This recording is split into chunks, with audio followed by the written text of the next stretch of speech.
หน้าหนาวนี้ไปแอวเหนือเฮาพักที่นี่บ่รีสอร์ทนี้ดีขนาดมีเครื่องทำน้ำอุ่นระบบแก๊สเอาไว้ให้พร้อมแต่ก็ต้องระวังเนอะเครื่องทำน้ำอุ่นระบบแก๊สมีคนตายมาหลายรายแล้วจะอั้นเลยกะอ้ายก็นึกภาพเอากะเปิดเครื่องทำน้ำอุ่นระบบแก๊สในห้องน้ำถ้าบ่มีพัดลมดูดอากาศการหมุนเวียนของออกซิเจนมันจะดีได้จะใดในเมื่อการเผาไหม้บ่สมบูรณ์ก็เกิดการสะสมแก๊สคาร์บอนมอนอกไซด์เม็ดเลือดแดงจับกับออกซิเจนได้น้อยลงเมื่อออกซิเจนเข้าไปถึงปอดก็จะย่าให้คลื่นไส้เมาหัวหายใจยากจนถึงขั้นเป็นลมแล้วก็ตายได้โดยเฉพาะคนที่มีโรคประจำตัวเช่นโรคหัวใจโรคเลือดจางหอบหืดถุงลมโป่งพองโรคความดันโลหิตสูงซึ่งจะมีโอกาสสูงกว่าคนอื่นน่ากลัวขนาดเนาะมันก็บ่ถึงขนาดนั้นถ้าหากรู้วิธี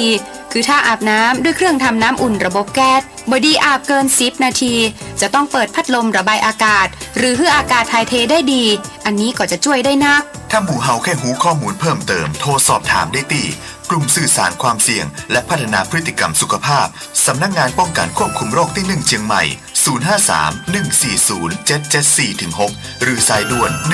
1422จนเครียดกินเหล้าจนเครียดกินเหล้าจนเครียดกินเหล้าจนเครียดกินเหล้าจนเครียดกินเหล้าจน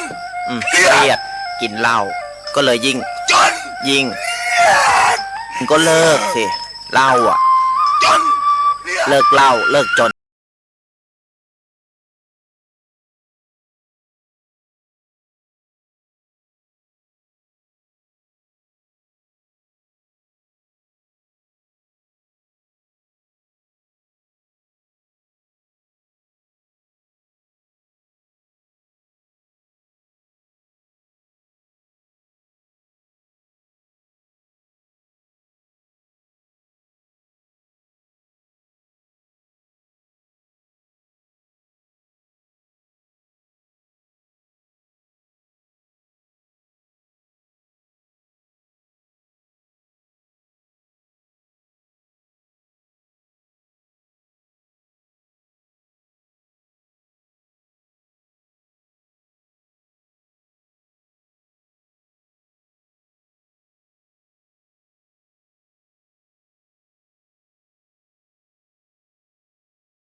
ที่สอง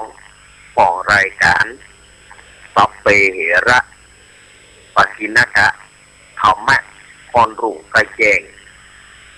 รายการเสียงธรรมแสงทองมาถึงช่วงที่สองโดยอาตมาภาพสามเณรรักปัญโยนันท์ก็ได้นำเอาเรื่องต่างๆมาเล่าให้กับสถานญาติโยมแต่กี้เล่าอันนี้ส่งส์การแก็บเนาะอันนี้ส่งส์ใส่บาตรเนี่ยอันนี้ส่งส์การแก็บก็ยังมาจบเด้ออาตมาภาพก็จะมาเล่าให้สถานญาติโยมได้ฟังกันเนาะเสียงละกองจากวัดปักตังเจริญดังแล้วเนอะสถานญาติโยมสี่พอดีเพื่อก็ได้เวลาเนาะอาตมานี่ตีห้าอาตมาก็จะไปตีละกองเมื่อก่อน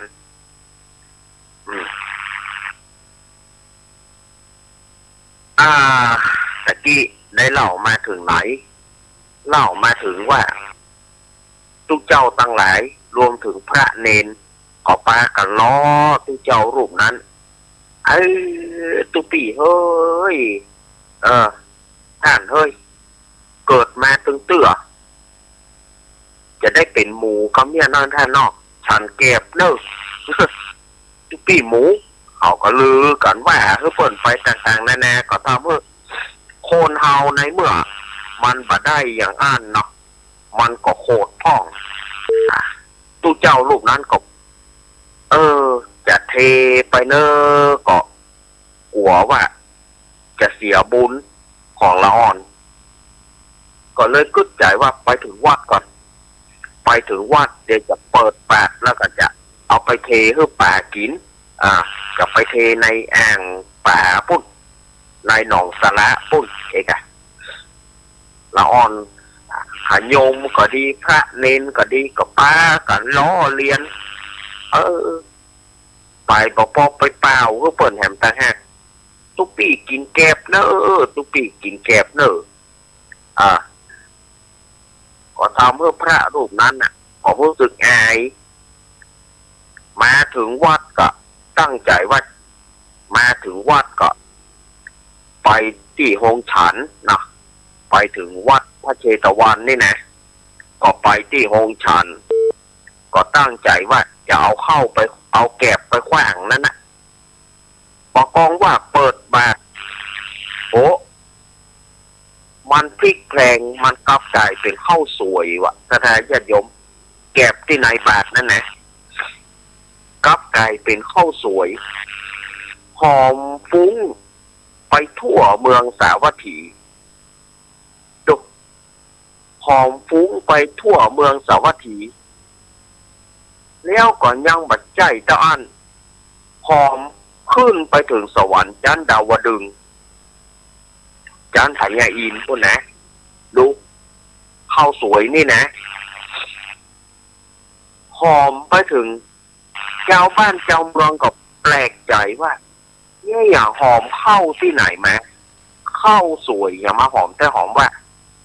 ก็ป้ากันไปสืบถามบอกว่ามีที่ตู้เจ้ารูปนั้นตู้เจ้ารูปนั้นก็แบ่งเข้าสวยเพื่อกับพระสงฆ์องค์เจ้าที่ในห้านมีพุทธเจ้าเป็นประธานได้ฉันได้สวยพอเข้านั่นก็บะเสี่ยงเข้านั่นก็บะเสี่ยงไปจนถึงเจ้าบ้านเจ้าเมืองก็ป้ากันมาขอเข้าที่ตู้เจ้าก่อนยังบะเสี่ยงพญาประสิทธิโกศลได้กินข้าวก็โตยมาถึงวัดพระเชตวันแล้วก็มาถามว่าข้าวของไผ่หอมแต่หอมว่าก็ตู้เจ้านั่นก็เล่าความเป็นมาให้ฟังนะเล่าความเป็นมาให้ฟังพระเจ้าประสิทธิโกศลก็ขอจิ้มหน่อยเมื่อจิ้มเข้าก็จิ้มว่ะเขาไงเขาตอนก็มาถามหาแล้วเนอะมันหอมมันเข้ เข้านี่มีรถโอชามอ่ะจนถึงพญาอินทร์เสด็จลงมาจากสวรรค์ชั้นดาวดึงส์พระอินทร์เหาะลงมาจากสวรรค์ชั้นดาวดึงส์มาถามว่าท่านได้เข้าที่ไหนมามันหอมขึ้นไปถึงจนถึงสวรรค์ชั้นดาวดึงส์ตู้เจ้าก็เล่าให้ฟังพระอินทร์ก็เลยขอจิมเนาะเจ้าบ้านเจ้าเมืองก็มาขอเข้านั้นตู้เจ้ารู้นะเพื่อก็แจกจนหมด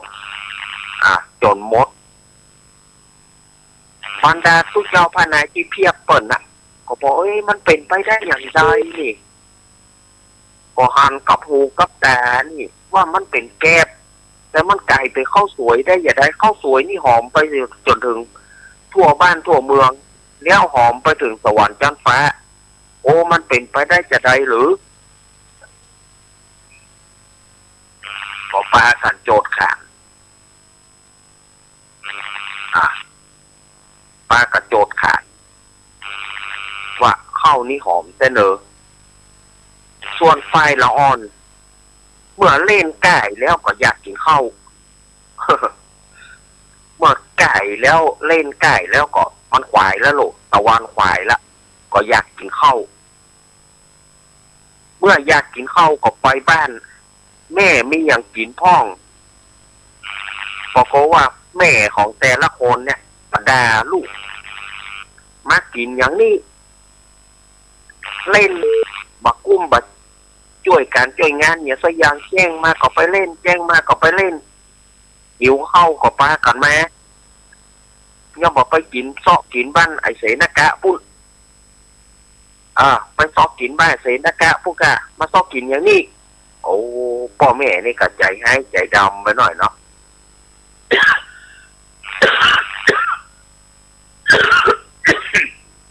ลูกก็หิวข้าวถ้ามาซอกกินนี่ไฟปากันไปเป็นโมไปจุ่มปากันไปซอกกินบ้านไอเสนากะพุ่นจะไปมากินนี่บ่มีอย่างสักอย่าง ลูกก็เลยปากันโมละอ่อนหมดนั่นนะปากันเศร้าส้อยเงาหงอยปากันให้กันออกบ้านพ่อแม่มาเพิ่งกินข้าวก็เลยปากันไปบ้านเสนากะกุมารเสนากะกุมารก็แต่งใจดีไปพ่อแม่สู่มาเพิ่งกินก็ไปบ้านแฮนี่เนาะถือว่าเป็นหัวโจกหรอเสนากะนี่นะเป็นหัวโจกไปบ้านแฮปะเขาก็ปากันไปบ้านไอเสนากะเมื่อไปถึงไอเสนากะก็บอกว่าแม่ไออย่างมีพ่องก็ผมเขาหิวข้าวเพื่อนผมมาได้กินข้าวซักคนไปบ้านแม่เขาด่าหัวแม่เขาเปิ่นก็เอาอย่างไรอีดูละอ่อนก็อีดูละอ่อนก็อินดูแต่ก็จะว่าอย่างไรก็พอมีข้าวกินเหมือนกัน เอาแม่ของไอเสนากะกุมารนี่นะพอมีข้าวกินก็เลยจะว่าอย่างไรก็ประจ้างว่านะก็เลยบอกว่าลูกไปซ่อขุดปืนตูบปุ๊บวะไปซ่อขุดปืนตูบปุ๊บแม่ฝังเข้าไว้หันหน่อยปากันแบ่งกันกินเนอะว่าก็ว่าไปนะพอจริงก็บ่มีอย่างเหมือนกันนะละอ่อนก็ไปขุดปืนตูบพอไปขุดไปปรากฏว่ามีข้าวปลาอาหารเต็มท่านว่าละอ่อนก็ได้กินละอ่อนก็ปากันเอากินโอ้แม่ของไอเสนากะกุมารนี่ก็บอกว่าก็เป็นไปได้อย่างไรกูก็ไม่ได้ฟังอย่างว่ากูก็จุละอ่อนมื้อนี้บ่ได้เข้าของไงอย่างมีแตะมีว่าเข้าปลาอาหารบริบูรณ์พูนผลแต่เนอะที่แม่ขอกินหน่อยก็แบ่งกันถึงพ่อถึงแม่ก็ป้ากันได้กินไอเสนากะ ก็เก็บตานแก่พระสงฆ์องค์เจ้าเก็บตานแก่ผู้ตกทุกข์ได้ยากก็บ่กั้นบ่ยากอันนี้ก็ด้วยอานิสงส์ตานแก็บนั่นนะ เนี่ยสถาแยกสมอันนี้เราจะหันว่าแค่ละออนกึดกันมันก็มีอานิสงส์เหมือนกันละออนไล่เดียงสาก็ได้อานิสงส์ถึงป่านนี้ทีเดียวก็ยังมีแถมเรื่องหนึ่งเนาะอันนี้ก็อานิสงส์ไข่ตาลของเรื่องของเจ้าตุ๊กตาเหมือนกันนะอันนี้ก็3 คนพ่อแม่ลูกเป็นคนตุกคนเนี่ยเป็นคนตุกคนเนี่ยแต่ว่าพอมีอะไรอย่างจะตานก็กุ้มกินไปซอกหาหยวกกล้วยตองปีกินไปเอาหยวกเอาอย่างมาต้มกินกันไปวันๆพอประทังชีวิตบ่มีข้าวบ่มีอะไรอย่างแต่พอดีว่ามีพระปัจเจกพุทธเจ้าเปิ้นเข้านิโรธสมาบัติเนาะคำว่าเปิ้นเข้านิโรธสมาบัติเนี่ยก็เหมือนกับเปิ้นเข้ากรรม7 วัน 7 คืนไงเปิ้นบัดชันน้ำบัดชันน้ำบัดชันเข้าบัดชันอย่างเลยนะพระปัจเจกพุทธเจ้าแล้วก็พระอรหันต์ทั้งหลายเนี่ยเปิ้นเข้านิโรธสมาบัติ7 วันเนี่ยพอถึงวันที่8เปิ้นก็ออกจากนิโรธสมาบัติก็คือออกกรรมแต่บ้านเฮาจะเรียกว่าออกกรรมแล้วเปิ้นก็มาว่าเปิ้นก็มาพอว่าไผ่ที่สมควรที่จะไปโปรดเนี่ยเปิ้นก็มาหัน3 คนพ่อแม่ลูกเนี่ยที่เข้าในข่ายพยานเปิ้นสมควรที่จะไปโปรดพระปัจเจกพุทธเจ้าก็ออกจากวัดของเปิ้นออกจากสถานที่ของเปิ้นไปยืนอยู่หน้าบ้านของเจ้าตุ๊กตา3 คนนั้นเจ้าตุ๊กตา3 คนนั่นก็ไข่ตาลไข่ใส่บาตรแต่บ่มีอย่างใส่ก็เลยบอกว่าพระคุณเจ้าขอนิมนต์ไปตั้งหน้าเถอะข้าเขาบ่มีหยังจะใส่บาตรบ่มีเข้าบ่มีของหยังข้าเขาบ่มีหยังสักอย่างขอนิมนต์ตั้งหน้าเถอะแต่ว่าพระปัจเจกพุทธเจ้าเปิ้นก็บ่ไปเปิ้นก็คงยืนอยู่ที่นั่นน่ะปึ๊ดก็ผัวเอิ้นแม่ปึ๊ดก็เมียเอิ้นแม่ว่าขอนิมนต์ตั้งหน้าเถอะท่านเอ๋ยผมเขาตุ๊กเจ้าเขาตุ๊กแต่ว่าพระปัจเจกพุทธเจ้าเปิ้นก็บ่ไปเปิ้นก็อยู่ที่หน้าบ้านท่านน่ะ2 ผัวเมียจะเอาอย่างตานดีสู่เอ่ยตู้เจ้าเปิ้นก็บ่ไป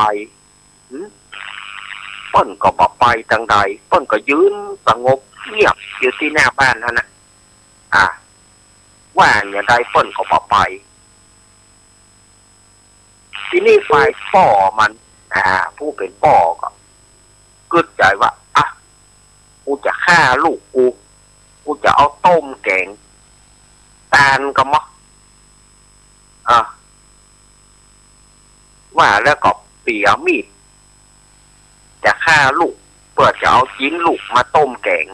เอาไปถวายพระปัจเจกพุทธเจ้าบอกว่าละอ่อนมันก็ให้เนาะ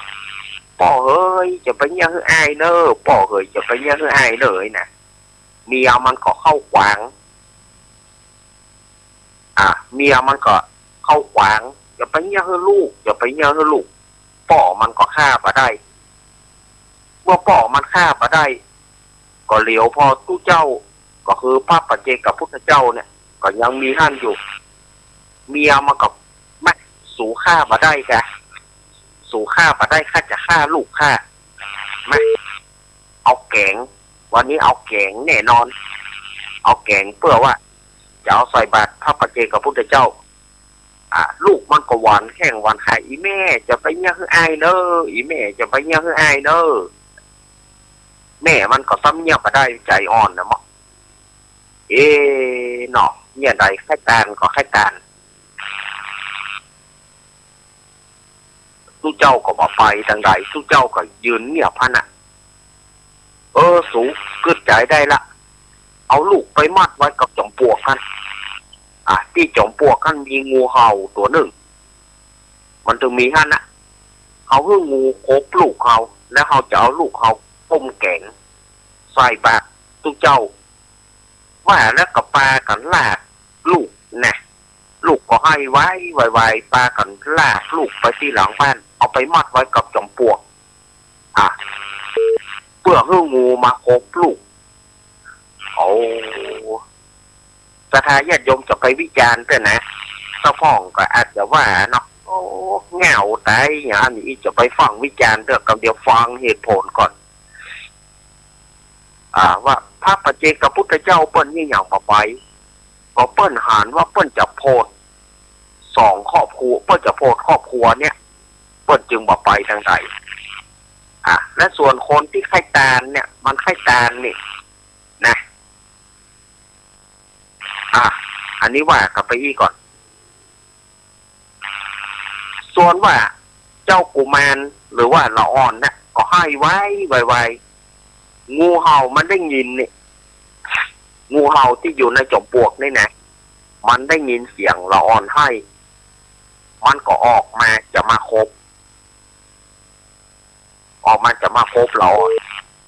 ยามนั้นหินปันทุกกัมพลศิลาอันเป็นหินที่นั่งของพระอินทร์ปกติจะอ่อนนุ่มเหมือนสำลีแต่วันนี้มันแข็งมันฮ้อนพระอินทร์นุ่งมาได้พระอินทร์นั่งมาได้มันฮ้อนมันแข็งพระอินทร์ก็เลยส่องมาละอ่อนจะถูกงูเห่าโคบรู้นี่พระอินทร์ก็พระจากที่นั่งลงมากระทันหันงูกำลังจะเข้ามาฉกละอ่อนพระอินทร์ก็ฟังเปียคองูเอายัดเข้าจมปลวกอย่างเก่า พระอินทร์มาทันท่วงทีนะวิวรวดเร็วดังหนึ่งลมพัดนั่นแหละ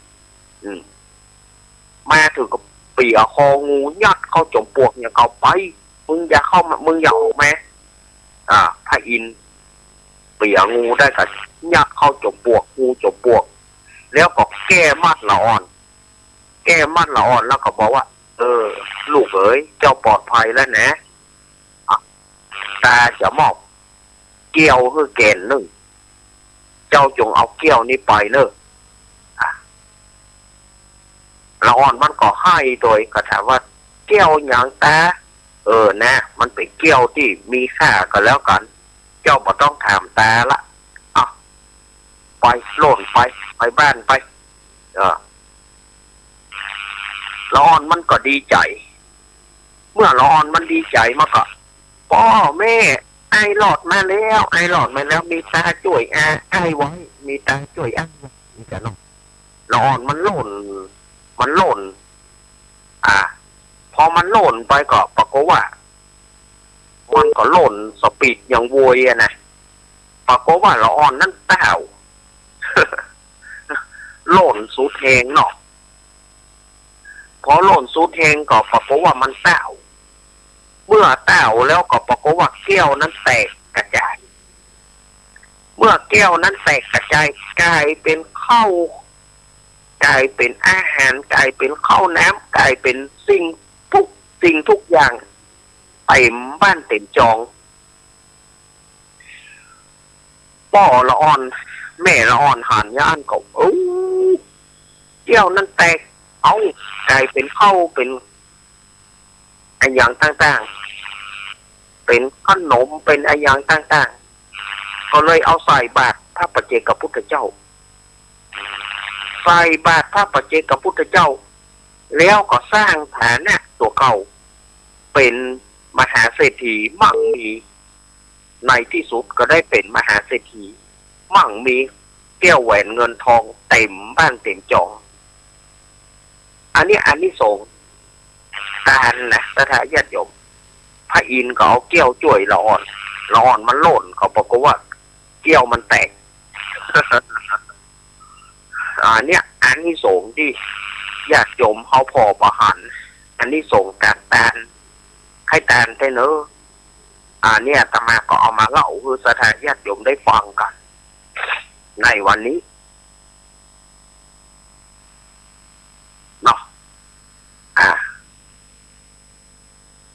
ก็ได้เอามาเล่าคือสถาญาติโยมเป็นวิทยาทานแก่ญาติโยมว่าการตาลนี่เขาบอกควรมองข้ามเนาะการตาลน้อยหนึ่งก็เป็นบุญเป็นกุศลขนาดแม่ก้อยบะเต็มใจตาลที่ตายายจะฆ่ามันก็อดสู้แต่มันก็สอนลูกมันว่าคืออยู่กับตายายนะลูกเนอะแม่ก้อยมันก็สอนลูกผลท้ายมันตายไปมันก็ไปเกิดเป็นดาวลูกมันก็ปากันโดดกองไฟก็กลายไปเป็นดาวลูกไก่นั่นน่ะหรือว่าดาววีไก่น้อยนะอันนี้ก็เป็นอันนี้ส่งความประเสริฐของเขานะความประเสริฐของเขาที่เขาได้ตานไปแก่พระธุดงค์ได้ตานแก่พระธุดงค์ไปได้ตานกินตานเนื้อแก่พระธุดงค์ไปพระธุดงค์ได้ฉันแล้วก็เอาหน่วยอวยพรแม่ไก่กับลูกไก่ก็ไปเกิดเป็นดาวอันนี้ส่งการตานต่างๆที่อาตมาได้เอามาเล่าคือกับศรัทธาญาติโยมอาจจะเป็นวิทยาทานไม่มากก็น้อยเนาะอาตมาก็ฝากไว้เนอะฝากไว้กับศรัทธาญาติโยมว่าการทานนั้นเขาบัดจำเป็นต้องจะมีเข้าของนักหรือว่าบัดจำเป็นที่จะมีเข้าของเลิศหรูการมีถ้าใดกับทานไปศรัทธาญาติโยมจะไปว่าของเขาบอกปานี่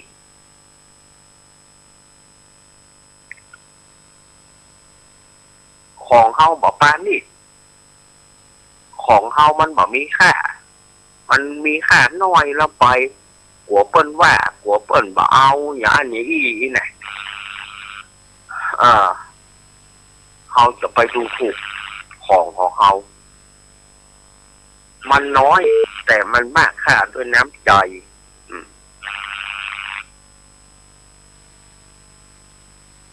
คนที่ประจัดการนะถึงแม้จะเป็นอย่างไรก็จ้าบางคนนี่ดูถูกดูหมิ่นว่าคนนั้นสติบดีอย่างนี้ว่าใครขับแปนเนี่ย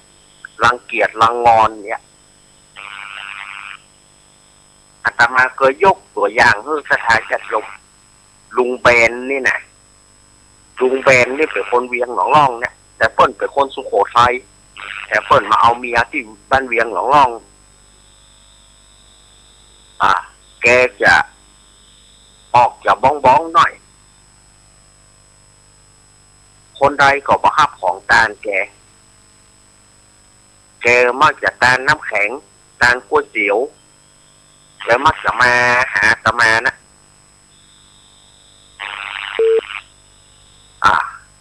เขาห้องปู่แบนผีบ้าจะไปขับของมันทุกเก้าก่อนหนีเวลาที่แกจะไปตานทุกเจ้าก็หนีแกก็มาหาอาตมาปู่หลวงพ่อเขาไม่รับของผมทางที่ของผมเนี่ยผมก็อยากจะถวายทานผมขอเป็นโยมอุปถากผมขอเอามาถวายหลวงพ่อได้ไหมบอกเอามาเลยโยมเอามาเถอะอาตมาครับก็ยังมีคนตัวแอนตี้อยู่เป็นผีบ้าชอบของมันถึงแม้เขาจะเป็นผีบ้าเนี่ยได้กระจ่างเขาก็ได้กินน้ำแข็งเขาก็ได้กินก๋วยเตี๋ยวกับผีบ้านั่นนะคนดีๆมันยังมาตาน เขาว่าได้เขาประสนเขาก็เกื้อกูลให้เขาฝันปอนให้เขาตลอดเขาก็ตานบางทีเขาก็เอาสลับเอาของ เอาก๋วยเตี๋ยวน้ำแข็งแต่น้ำแข็งนี่จะทุกวันนะอาตมาก็เอามาใส่กระติกก็ใส่กระติกมาคนไปคนมาก็ได้กินนะก็ได้กินน้ำแข็งไหนได้กินน้ำแข็งวีบ้านั่นนะ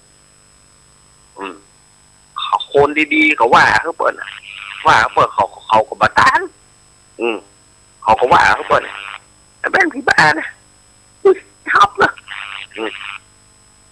ลูกเจ้าก็บ่ฮับแต่เฮาฮับเอื้อเฟื้อเอาบุญเขาเปิดเขาก็ได้กินกับมันนะเดี๋ยวเต่ามันตาย เดี๋ยวเต่ามันตายเขาก็ได้กินกับมันนะบางคนแอนตี้เพื่อขนาดว่าเพื่อขนาดเป็นญาติว่าเขาเปิดคนจิตปะเต็มงานนี้คนที่ปริปิปลาดงานนี้ท่านจะไปฮับได้จะไปฮับเนอะเขาบ่สนเขาฮับเอาบุญเปิ่นฮับเขาถึงเวลาเพลนเขาก็ได้กินก๋วยเตี๋ยวกับมันนะถึงเวลาอยากกินน้ำเขาก็ได้กินน้ำแข็งกับมันนะคนดีๆเนี่ยหมอมาตานให้เขาเนาะคนดีๆเนี่ยมาตานนะเขาว่าผีบ้าเขาก็ได้กินกับมันนะลุงแปนนี่นะมีญาติพี่น้องเขาเนี่ยญาติพี่น้องตังเมียเขาเนี่ยว่าเขาเปิดต่างๆนะเขาบอกเขาก็บอกว่านี่ฮับตานไปเอาบุญเพื่อขับแกลุงแบนยมแบนขอให้ยมได้บุญนะเขาทานเขาเปิดป่านปอนเขาเปิดประจำเพื่อก็ได้ฮับก็บอกว่าหลวงพ่อเนี่ยมีน้ำใจหลวงพ่อองค์เดียวเท่านั้นที่รับของผมก็มาเตอะโยมมาเตอะอาตมาฮับอยู่เสมอเนี่ยอาตมายกตัวอย่างนะเมื่อ20 กว่าปีที่ผ่านมานะแล้วแกก็เลยถ้าเนนองค์อื่นไปถ้าว่าอาตมาไปที่อื่นเนนองค์อื่นอยู่แกก็ประทานนะแกจะฆ่าอยู่ฮะนะถ้าจะอาตมาทำไมไม่ถวายที่เนนล่ะกลัวเนนเขาจะไม่รับหลวงพ่อผมรอหลวงพ่อโอ้โหเจอน้ำแข็งตอนไหนหมดโยมเฮ้ยเอาไหมป่านปอนเถอะน้ำแข็งละลายไปหมดละจำมันเถอะพอใจแกคัดอ่านแล้วอาตมานี่ป้าอ้านน่ะว่าน้ำตาลอาตมาก็เอาเดี๋ยวผมไปเอามาใหม่นะเอามาต้องเสื้อวันนี้ผมต้องเสื้อก๋วยเตี๋ยวอย่างมีกระจายทานก๋วยเตี๋ยวอย่างนี้ไปลุงแบนก๋วยเตี๋ยวอย่างมีอาตมาทานก๋วยเตี๋ยวอย่างไปก่อนน้ำแข็งก็เอามาวันใหม่ผมถูกแกก็เอามาใหม่เอาก่อนนัดคือแกดีๆเวลานี้เนอะลุงแบนเวลานี้เนอะไปเอามาบางทีอาตมาจะไปที่อื่นอยู่นะเขาบอกคือแกถ้าวันไหนเขาไม่ได้อยู่เขาก็บอกคือแกว่าลุงแบนวันนี้อาตมาไม่อยู่นะอาตมามีงานมีธุระวันนี้ยังไม่ต้องเอามาก็ได้ถ้าถึงแกเอามาแกกับประทานที่ผอยแกจะท่าทานที่เขาเขาก็เลยบอกคือแกว่าลุงแบนวันนี้คงไม่ต้องมาเถอะเนอะเพราะว่าอาตมาไปอยู่เขาบอกคือแกดีๆนะแกก็ยิ้มนะแกก็มีอย่างที่เขามาให้เป่าหัวให้ผมหน่อยคนที่มันยามเหยียดเปิ้ลนะเขาคนบาดใจอย่างอันนี้ก็คนบาดเต็มเปิ้ลยังขี่รถยนต์ได้เปิ้ลยังมีรถยนต์ขี่ก็ไปว่าเปิ้ลนี่ยังเลยหรอกผมบางคนนี่ดูถูกเปิ้ลดูถูกดูหมิ่นเปิ้ลอาตมาแบบเคยดูหมิ่นลุงแบนเนี่ยอาตมายังกึศหาเปิ้ลอยู่เสมอว่าเขาได้กินขมันนะ เขาได้กินกับมันนะ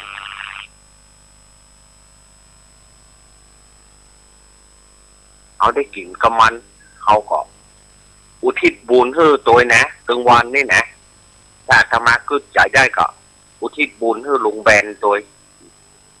ธรรมะที่อาตมาเสนอไปวันนี้ก็ขออุทิศให้ลุงแบนโดยลุงแบนนามสกุลตุ๊ดคงนะบ้านเวียงหลองร่องเนาะอาตมาก็เพราะว่าอาตมาได้กินข้าวเปิ้ลนะ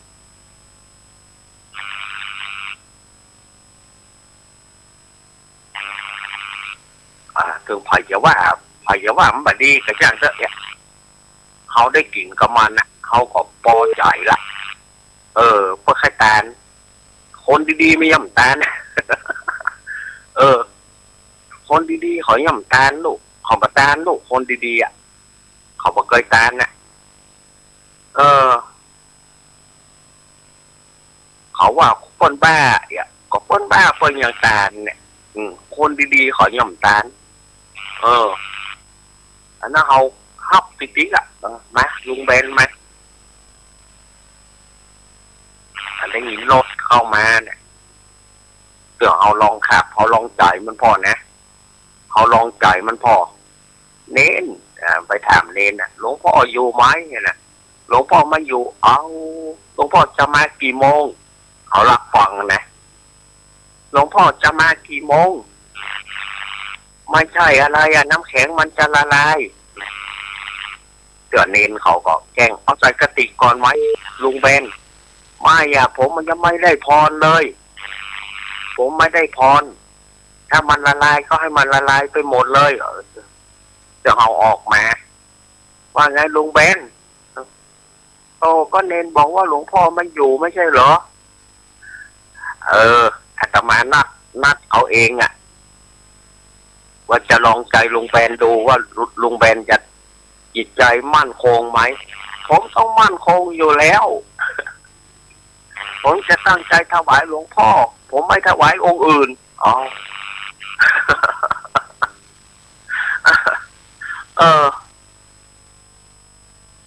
เขาจังลองใจมันมันก็ต้องถ้าเขาบอกมีห้ามนี่นะมันมาตานได้นะ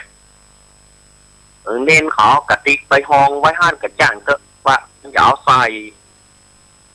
มันทุกบ่ใส่มันบ่ได้ปอนมันบ่แล้วใจมันนะเฮ้ยลุงเบนเฮ้ยแล้วที่อาตมานัดกับเนนไว้หรอว่ามันจะว่าอย่างไรเฮามีนี่นะเนนเขาจะจุมันมีนี่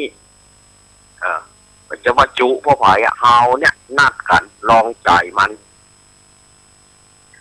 ก็บาทานแท้เนี่ยเนนเขาว่าแม่เนนจะรับทานก่อนเนนจะรับมันต้องบาทานไว้การที่เฮาจนได้โอ้ยลุงเบนเฮาก็ปอนเถอะว่าขอโทษนะอาตมาลองใจโยมไม่เป็นไรหลวงพ่อผมจะรอหลวงพ่อนั่นแหละจะรอตานจนได้เนี่ยขนาดเขาว่าเปิ้ลบดีเขาเปิ้ลยังตานนะได้ญาติโยมป่ะแต่ประเด็นนี้แกล่วงลับดับผ่านไปหลายปีละลุงแบนเนาะขอโทษตัวเนอร์ถ้าหากว่าญาติภรรยาของเปิ้ลแม่ศิลาเนาะแม่ศิลาที่อยู่บ้านเวียงเปิ้ลอาจจะเปิดโทรศัพท์ดูอาตมาขอโทษที่เอาจิ้วลุงแบนออกเนอร์อาตมาปัจจัยได้ว่าเปิ้ลอาตมาเชิดชูบุญของเปิ้ลอาตมาบัดได้สำนิบุญเปิ้ลเนอร์เตือนแม่ศิลาเปิ้ลอาจจะเปิดโทรศัพท์เปิ้ลเป็นไม่กาเนาะอาตมาบัดได้ดูถูกลุงแบนเนอร์อาตมาเชิดทูลบุญคุณของเปิ้ลอาตมาบัดได้ว่าเปิ้ลเนอร์เนาะสถานญาติโยมอันนี้ก็ตามนี้เนออาตมาก็ได้มานี่นะคนเฮานี่อยากมีจนกว่าคนเหมือนกันจะไปว่าคนนั้นอย่างอ่านคนนั้นอย่างอ่าน บางทีพวกก็ผ้าขี้ริ้วห่อตองอ่ะผ้าขี้ริ้วห่อทองเหมือนกันที่ป่นตาลอะไรอย่างมาบางคนเนี่ยโอ้โหตำหนิติเตียนของตาลเปิ่นว่าของตาลเปิ่นว่าปานีดผ่องอย่างอันอย่างอี้ไปตีเตียนเปิ่น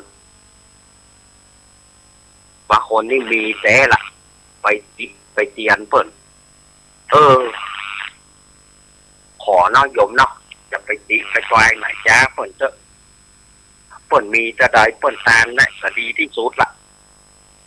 แต่คนนั้นจะร่างกายจะเป็นอย่างไรก็ย่างภาพของเปิ่นเจอตาลของเปิ่นอย่าได้ไปดูถูกเปิ่นบางคนดูถูกดูหมิ่นเปิ่น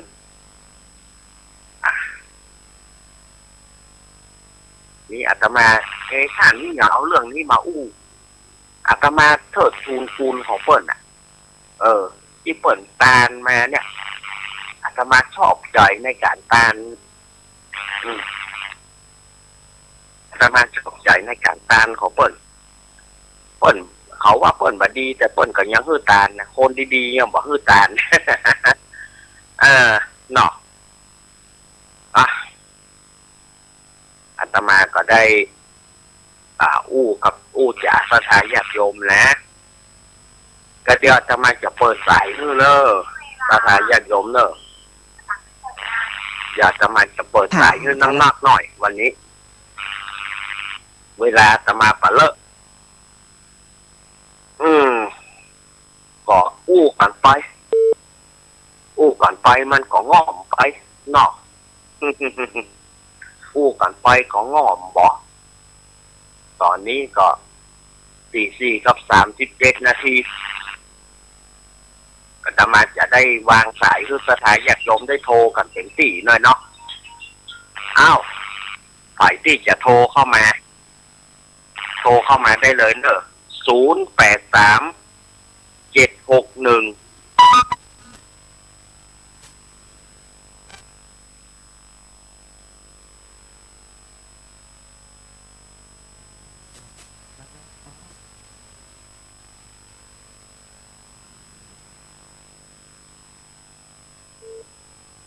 จะต่อให้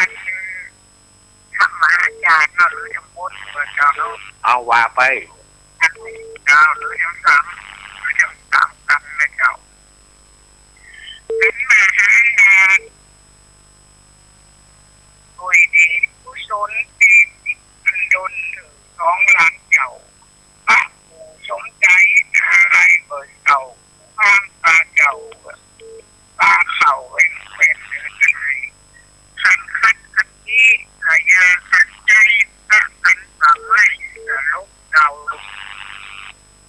คนบุกคาบนทุกมาเจ้าขึ้นมากันคอนกันคนงานเดินน้ำที่สู่ที่ต้องที่หน้าลุงร้ายแต่อยู่ร่องยืน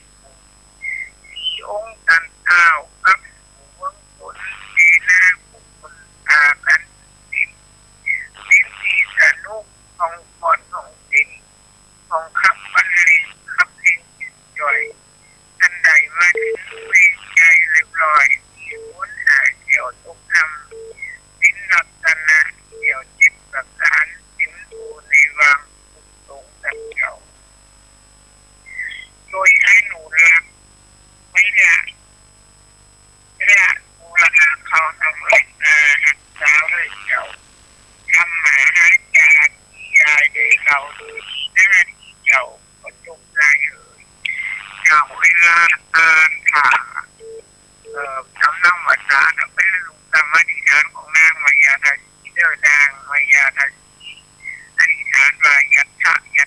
เอาวางยังจำไม่เลยเจ้าไว้เจ้าขอบคุณยายน้อยยายน้อยกันนัดวันนี้ทุกคนเลี้ยวใจเนาะ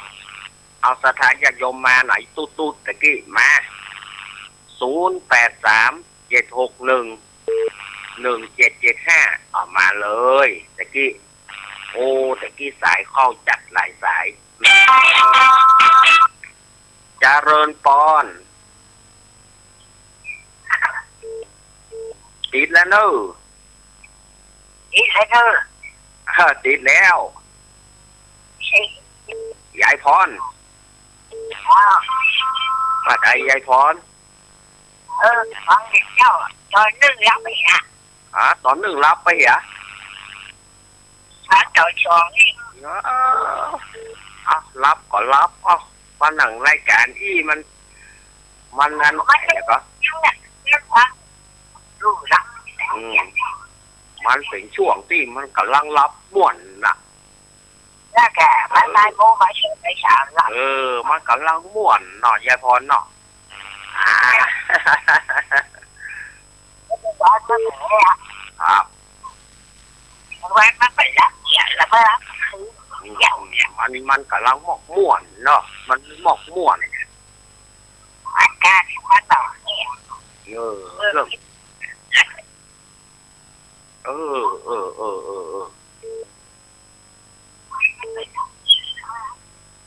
ยินดียายพรนะอยู่ดีมีสุขเนอะ มันการเย็น เจ้า ดูเด้อ ขอบคุณเนอะยายพรเอาขอบคุณเจริญพร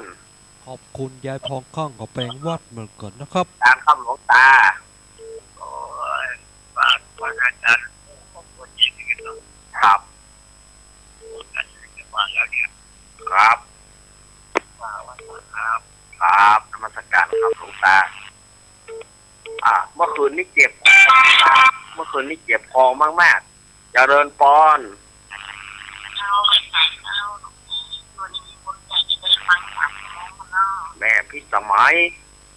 เอาจะทำวัดนะเนาะ เดี๋ยวจะได้ทำวัดช่วงตีห้าเนาะ เอาจะรอฟังตัวเองทำวัดก่อนเข้า ครับ เอาทำให้เป็นกำลังใจนะ ขอบคุณแม่พิสมัยเนอะ เอา แม่พิสมัยวิไรศักดิ์แม่ละลำปาง083-761-1775มาเลยเนอะสถาญาติโยม วันนี้เสียงเจ้ามันบอกเป็นท่า เสียงเจ้ามันบอกเป็นท่าเจริญพร เจ้าการนมัสการเจ้าจ๋า ขออนุโมทนาบุญธรรมะเจ้านี้นะเจ้า โอ้กะ เจ้า มันจากหนองใบเจ้า แม่นิเวศเนาะ เจ้า แม่นิเวศเซฟเจนดีเจ้า ขอบคุณเนอะ เจ้า อันวัดไฟหินเนาะ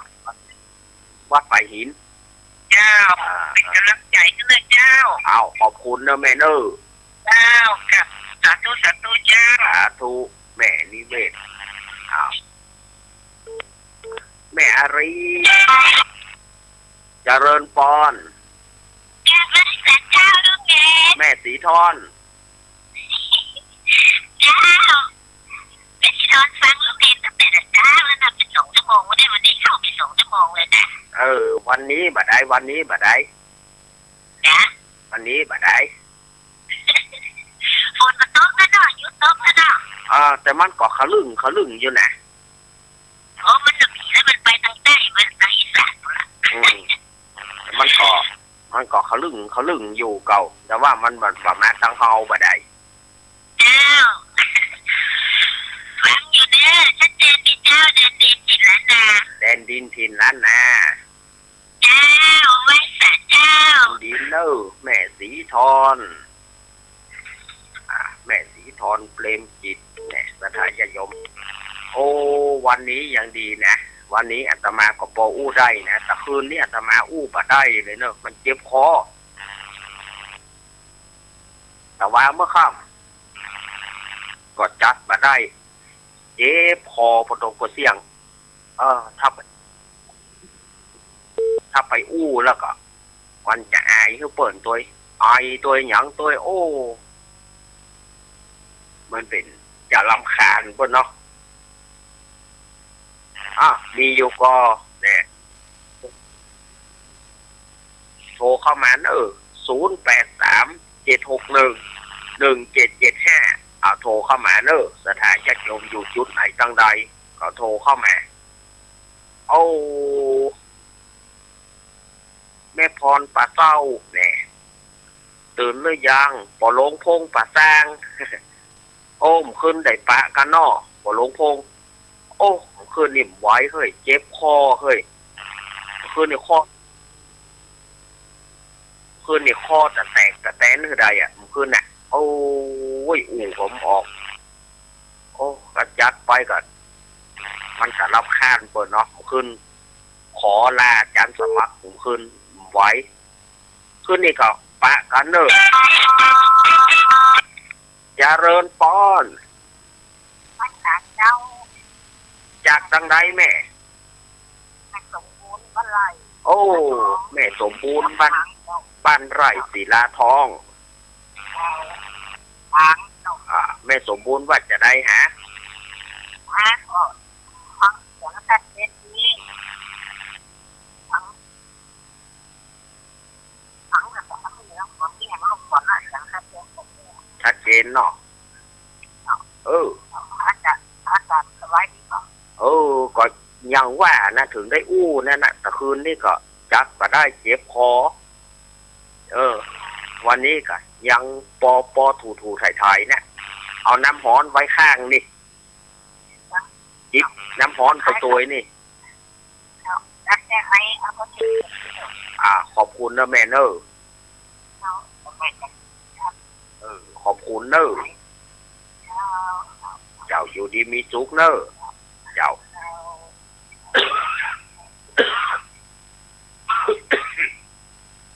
ขอบคุณแม่สมบูรณ์เนอแม่สมบูรณ์บ้านไร่ศิลาทองแม่ตาน้อยก็หายแซบเนาะแม่ฟองละออก็หายแซบเนาะแม่กองแรงบอกให้ก็ไปนักนาในเครือข่ายของเชียงใหม่เฮาก็แม่กรตื่นหรือยังแม่กรกำมลแม่พรป่าเศร้าปอหลงพงป่าซางแม่อารีต้นเปาโด แม่บุญกคือเติงหาอยู่เนอะแม่บุญเนอะก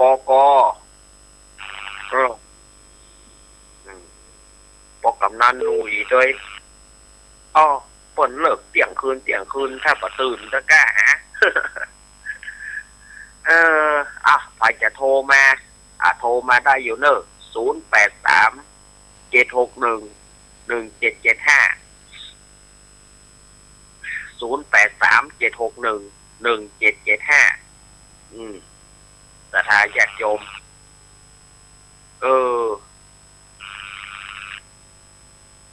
ก็โทรเข้ามามาจากกันเนาะว่าเป็นจะได้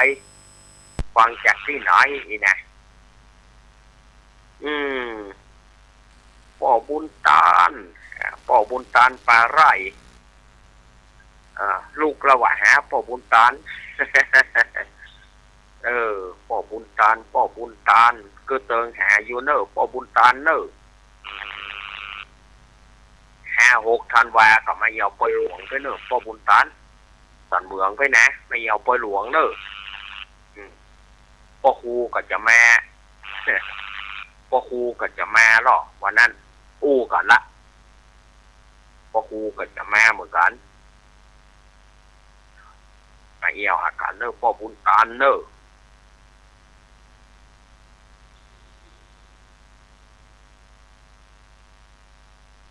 คนแรกอะคนอยู่คนตี้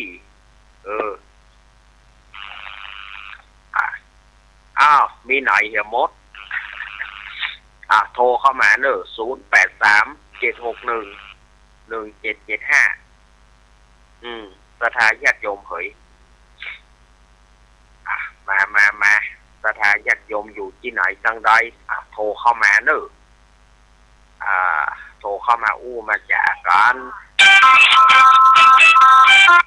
เจริญพร ได้สาครับนี่ ป้อนานคุยนานประเสริฐนาหน่อยนาแดง ครับต้องดูหนึ่งข้อ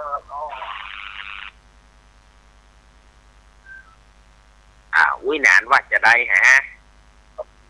จะเป็นไม่ผมอังกฤษจะไม่รู้นะครับ สีคำเรดิโอ จะจริงไม่กำลังใจให้ดูครับแล้วเขาดูเขียนนะครับ อ้าวขอบคุณ ครับขอบคุณพ่ออุ้ยนะครับ ออกภาษานี่ก็พ่ออุ้ยอยู่ดีสบายเนอะออกภาษานี่เนาะ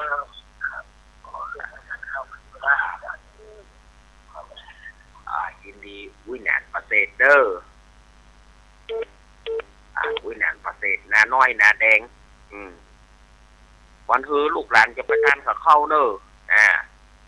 หอหนึ่งหอหลวงเอามาทางเพหอหนึ่งหอหลวงเอามาทางเพอันที่เป็นปั๊บหมูก็ซับหม้อหวานปอนว่าเล่นอุ้ยหนานมาได้เลยว่าเล่นเอาม่วนมาได้สถานญาติโยมเอ๋ยมันมาได้เล่นมาก็บ่ม่วนเนาะก็ต้องอู้เล่นกับไปพ่องไปถือไปตื้อกันนะ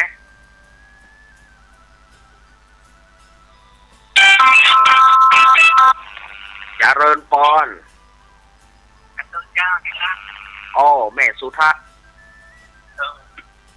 ยังไม่โอ้เลยจ้ะ แม่สุทัศน์เมินแล้วมาได้ปะกันเนาะ เจ้าถ้ามีคนหลวงแล้วก็ได้ไป เอามาเนอะ5-6 ธันวาเนอะมาเนอะ ถ้าไม่ถูกนะครับ น่าจะมาเอี่ยวกันนักๆเปิดมีซอคือซอมีเนี่ยซอมีที่ข้างห้องลูกเนนนี่อย่างซอไปตั้งจังซอเนี่ยข้างห้องนี่ครับยินดีแม่สุทัศน์เด้อครับแม่สุทัศน์ดีมูลโอ้มาได้ปะกันเนาะมาได้ปะกันนักแหน่นะมีงานพักนี้มันอย่างว่านั่นเนาะ1เศรษฐกิจ2สุขภาพปีนี้ลูกเน้นแย่แม่เฮ้ยตึงเศรษฐกิจตึงสุขภาพบ่เอื้ออำนวยซาอย่างปีนี้ร่างกายก็แย่ลาบเปิ้นกินเปิ้นตาลป้อมได้ไปเปิ้น สุขภาพก็อวยนอนะเนาะขอสุมาอภัยเนอะที่มาได้ไปหลายที่หลายทางนะสุขภาพร่างกายมันบ่เอื้ออำนวยป่อเอ๋ยแม่เอ๋ยมันสุดบอกฮู้จะว่าจะได้ละเกิดขึ้นตั้งอยู่ดับไปเนาะแม่เนาะเกิดขึ้นตั้งอยู่ดับไปบ่ก็ประมาณสัก5 โมงป่ายเนาะอาตมาจะมาปะกับสถานญาติโยมประมาณสัก 4-5 ป่ายแต่เดียวก็จะนำปลาสถานญาติโยมไปทำวัดกันเนอะเราจะได้อาตมาก็จะได้อธิบายไปตัวนะหมดแล้วเนอะเวลาหมดละ54 นาทีอาตมาจะพักยกก่อนนะถ้าญาติโยมอยู่ดีมีสุขกันผู้ทุกคนเนอะอันญาติโยมที่จะโทรเข้าเบอร์089นะเพราะว่า089อาตมาเอาใจเป็นไมค์เนอะเอาใจออกอากาศเนอะอาตมาไว้แต่อีก่อนอื่นก็อย่าไปลืมเนอะวันที่8เนาะวันพระธาตุไตรน้อยเปิดก็จะตักบาตรเทโวโรหณะเนอะสถานญาติโยมเจริญปอนไหว้นะครับ น้องเบี้ยว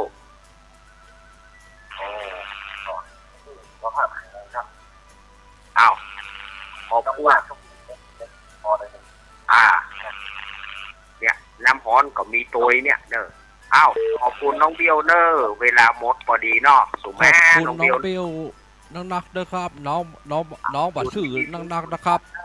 เดี๋ยวก็ปะอาตมาช่วงของการ จะได้ถ่ายทอดการทำวัดให้ญาติโยมเนอะแต่อันมันอาจจะมันตึกไหนตึกห้านนะเพราะโทรศัพท์นี่มันก็ยังว่านะเนาะ